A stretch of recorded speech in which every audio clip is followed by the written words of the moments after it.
So this theme of the silo came across many, many, many times. And what that reminds us of so many other things as well, which is what we're trying to achieve is a balanced place where all of us are working together. And if you think of, at their best, what are great, creative, livable, self-sustaining places, I think there are, for me, 5 themes. And I showed this in an exhibition I did in Favara and Farm Cultural Park in a series of rooms. And the first is, great places are places of anchorage and distinctiveness. They know who they are. They value their traditions. They're not seeped into them completely. They want the familiar. They want to have friends and things that they know already. They don't want everything to be unknown. They want things that are specially of their place. And that gives them confidence to be much more open-minded. So the second theme is places of possibility and potential. So in these places where you feel anchored, you can perhaps try and give of your best and fulfill your ambitions. Then there is the notion that there needs to be this connection and networking, that people are doing things together in various formats, that there's continual crisscrossing between different types of people and in all our diversity. And that's why we often talk about looking at it in the glass half full way as the diversity dividend. Then the fourth element is that great places are places of nurture and nourishment. They are generous, they give back. The public space makes you feel you are welcome. It's a welcoming place. That's the general point. In more specific terms, it's again about all these facilities that make your life worthwhile, from leisure to hospital facilities and so on. And finally, they are places of inspiration and imagination. Historically, the church, the mosque, or religious features were the thing that gave us that extra dimension, that extra register of experience. Now, it might be a gallery, it might be a museum, it might be a festival, it might be just some gathering event. So all of these things, I believe, fit together. And that's where we come back to the bureaucracy, because that requires us having rules and regulations that help all this work. Now, I often say, the bureaucracy is not everything, and I'm using the word bureaucracy in a positive sense, but without one, not very much can happen. And that's why we launched the Creative Bureaucracy Festival, to celebrate the unsung heroes that exist, that are nameless, that are trying to work in the public interest and to do good. And we had the first event in 2018, and you can see here, it looks quite joyful. And we think, because the idea seems to have spread, that it's a movement in the making. The second physical event was again in Berlin in 2019. And then we had 2 digital versions, and the 5th one is happening in 2022.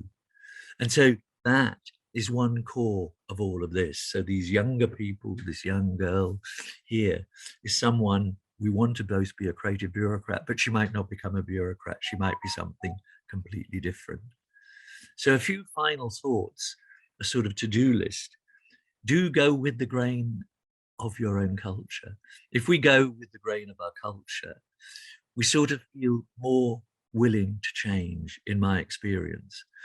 Then try and create awareness of that fact that culture is everywhere in the air. We breathe it, but we have to break it down. So people sometimes need to be reminded what the actual detail is. Then map what you have. Map the actual facilities, the actual activities, the organizations, the people and all of that, and the networks between them, so you can see them and visualize them. You can do this in text, but also particularly visually. And then with that, show what the impacts of those things can be. Build an evidence base. What is the value of this, both economically and socially? That all takes time, but you can base it on other evidence in other towns and cities and show. One of the best ways of showing it is to take someone to a place that has put culture center stage and see what they have done. That is often the most persuasive device. Once that has happened, create a strategy of influence. And that means knowing roughly what your vision is, where you want to go, having an idea, a general idea of the trajectory, and working out who needs to be connected and who you need to persuade.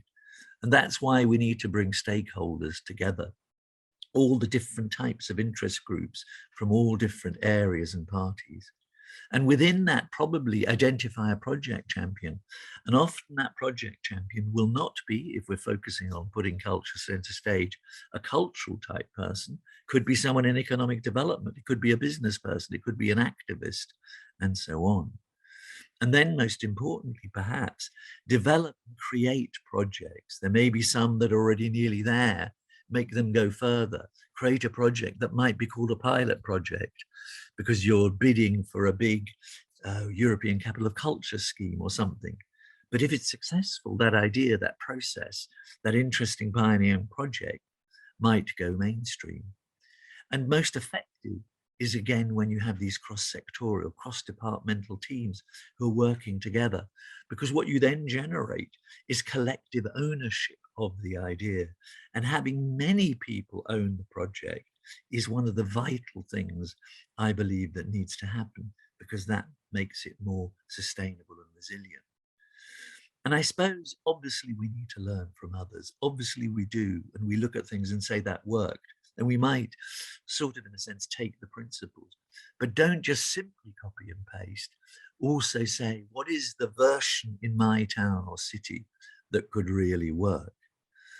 And so finally, in strategies and thinking through and embedding the creative city idea, there are different phases, and each of these has sort of different tasks. If I'm just interested, we need to begin to sort of talk with friends and others and wider groupings and find a project champion may be the most important thing to get the thing into the agenda in the first place and to generate awareness. Once you're ready, you've generated awareness, you've done quite a few things.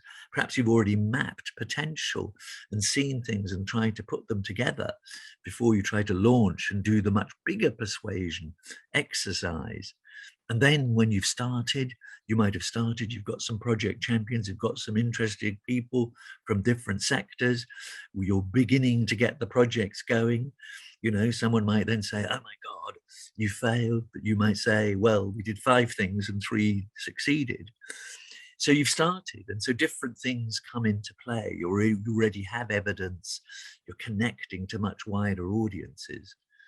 And once you've tried and tested all these processes, what you've probably got, you might have regenerated one building. You might have got one developer to incorporate artistic thinking processes and projects in their new development.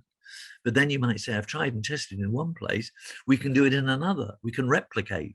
And by replicating, we're spreading the idea. Perhaps you've already begun to get urban planners to think in this way, to get, I don't know who, as well. And then once you've embedded, you've then got another issue. It's an issue of potential. But what you hope you've generated by that stage is that this type of thinking is a completely normal thing for everyone to do. And that's all. Thank you very much.